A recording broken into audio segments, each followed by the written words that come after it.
What up, man? It's your boy,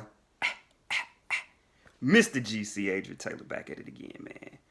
And you know, back to the regular scheduled program. You know, vacation is over, and now we about to talk about some more situations and things in life. And I want to talk about learning to love, learning how to treat someone in relationships, and understanding what that looks like. I don't know about you guys, but I can speak for myself. And I actually had this conversation with my cousin.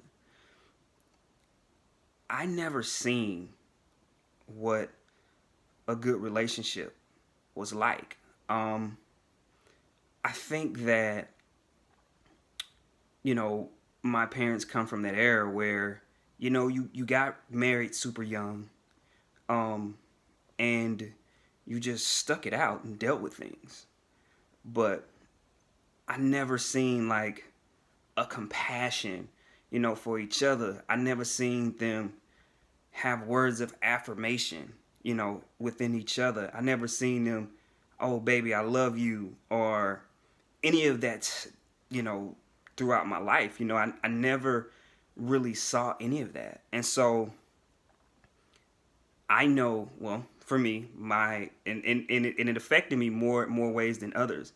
My number one love language is words of affirmation.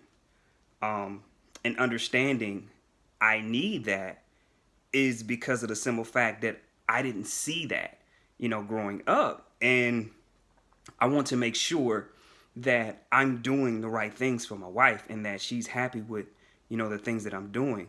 And so I need those words of affirmation.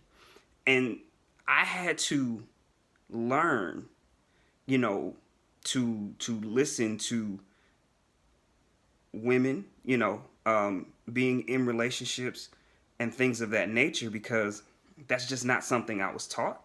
But I knew I wanted to do something different. So I practiced, meaning, I read books, I studied, I practiced on my communication, and to make sure that I was the man that I'm ultimately supposed to be, especially when dealing with the relationship. And so it's something, man, that if you weren't born with or you saw growing up, that you're definitely going to have to work on, because I can remember it was a time where I didn't really have the emotional intelligence in relationships, right? Like, I would kind of go numb at points in time in a relationship. I couldn't understand, feelings. I couldn't understand when if a female cried in front of me, it was like, and because I'm a guy too, so that's not something that we was taught to really do. So it's like, I'm thinking like, that's not something really to cry about. Like, what are you crying for? Like, it's not that serious. It's not that deep, And I can remember, saying that instead of consoling and, being there for the person in that time, because, hey, I can't control how you feel. I can't control that.